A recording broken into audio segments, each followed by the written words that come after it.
Well, many of us have experienced it, workplace stress, perhaps because of too much work or unpleasant colleagues. Well, depression is costing Australian employers around $8 billion a year, according to Safe Work Australia. And it also says Australian workplaces are among the worst in the world for bullying. Linda Scott is a registered psychologist and general manager of Safety Consultants Australia, and she joins us now. Good morning, Linda Scott. Thank you so much for coming into Weekend Breakfast.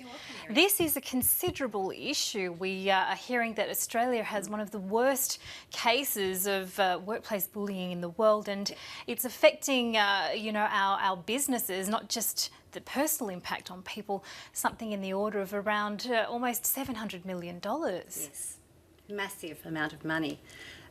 Why is that so? Look, there are the obvious answers that we all know about. Working hours in Australia are increasing. In fact, we're one of the leading countries in the world now in terms of number of hours that we work each week.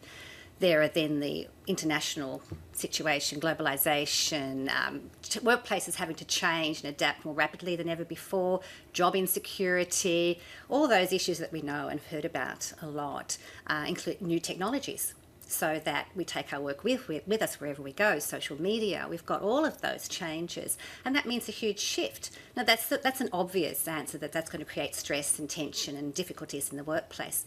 Another answer around this question too is that with that barometer that you're referring to from Safe Work Australia that was produced by the University of South Australia, is that within that we've been looking at, especially over here, we've been looking at lag indicators, and that's your workers' compensation claim, so the costs that you've just said have blown out.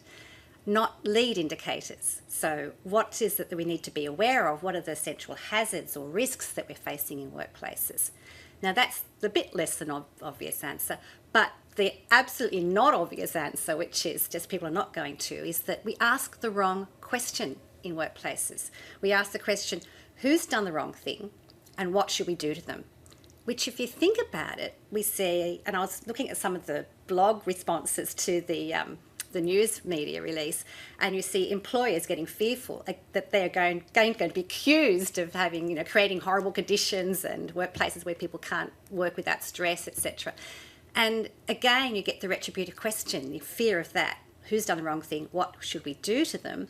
Which is a kind of bullying response to bullying, if you think about it, and where that catch cry, which continues to alarm me, I don't know about anybody else, let's stamp out bullying. People are going to see the essential irony of that one, rather than the restorative question. So we go into workplaces and say, what has happened? How have people been affected by this situation? And what can we do about it? So you're pointing to perhaps a bit of an adversarial culture, Yes. which is at work, essentially in our workplaces.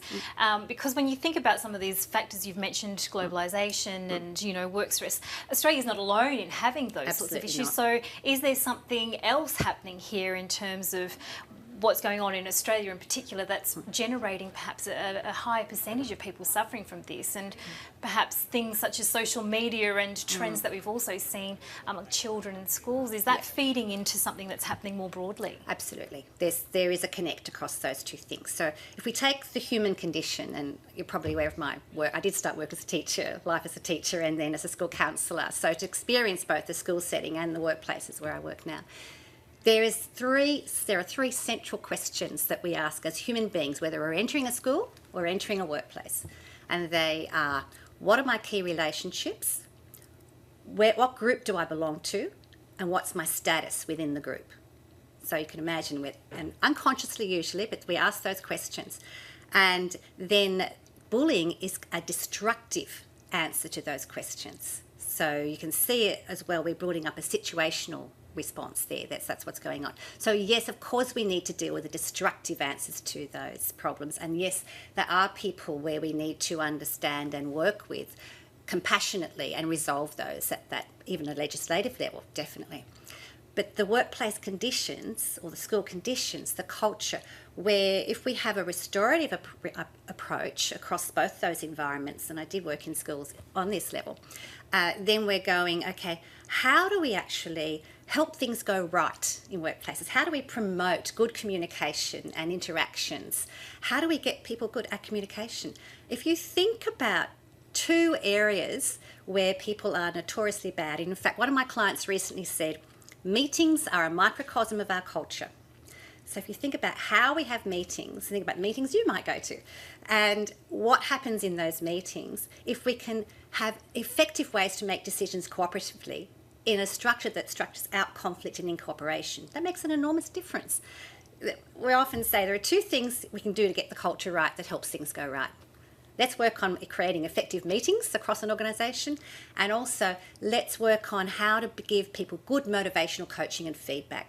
Giving effective feedback that actually reinforces and redirects people in an effective way is the most powerful culture change. So my message is to organisations, just do those two things and you'll see an enormous difference.